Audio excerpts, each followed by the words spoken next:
So a few years back we had The Fault in Our Stars and Me, Earl and the Dying Girl. Both comedic romantic dramas featuring a teenage girl who was ill and about to die. And they were both pretty good, I liked them. And now we have this one, which is very much in the same vein and pretty much solidifies this as a subgenre. It's about a girl who pretty much lives in a hospital for extended periods of time. She's got some issues with her lungs and it makes her life very difficult. But over the years she's built these relationships with the people in the hospital, with the staff and other kids who suffer from the same thing. And that's basically what the movie is about, the girl and the other people at the hospital, which includes a new guy, and you can probably guess where that one's going. So how does it stack up against the other movies of this type? Well, I'd say it's definitely not the best of them, but it's okay, it's a decent movie. From a technical point of view, it's well made, it's really well acted. The writing and the characters are solid, but nothing's all that amazing. But it does handle the story well and it hits the right emotional beats to be effective. It did get to me, but at the same time it did feel a tad bit manipulative at times. Sometimes it felt like it did things just because it knew it would work, not because it was necessarily the most logical thing or even all that necessary, which also led to the only real misstep it took toward the end of the movie. It did the typical Hollywood thing and just added some completely unwarranted drama to the story. Something happened that really didn't need to happen and it added nothing to the story. Just pointless over-the-top drama, which could have easily been left out.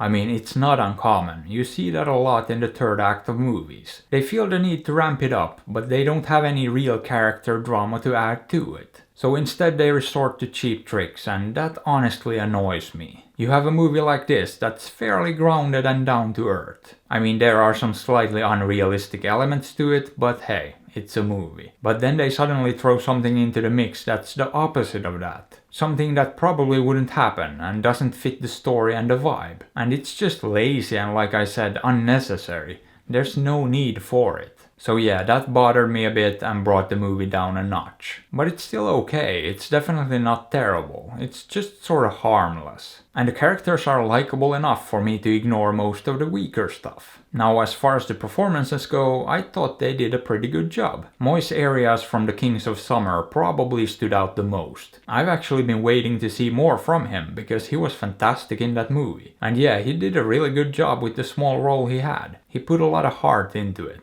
But I also liked Haley Lou Richardson in this, who plays the main girl. And if I'm not mistaken, I believe this is the 4th movie I've seen her in. And they've all been pretty good, but I would suggest giving a movie called Columbus a look if you liked her in this. It's a very different movie, but a better movie on pretty much every level. It's very subtle and beautifully shot, which I wouldn't call this one. Although I will say it didn't just blurt things out straight away either. It could be somewhat subtle at times too, and other times less so. But it usually found a way to make the exposition less awkward than it could have been. So as far as the writing goes, I thought it did a good job for the most part. Ignoring that thing near the end that I mentioned, we don't speak of that. And overall, the movie is just sort of fine, but it didn't honestly bring anything new to the table. I also think Me, Earl and the Dying Girl is a far superior movie, so if you haven't seen that one, go watch it, it's pretty good. But would I recommend this movie? I wouldn't not recommend it,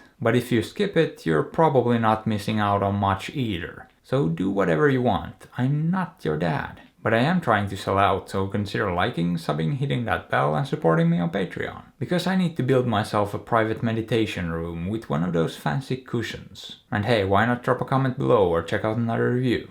I'd appreciate it. Thanks.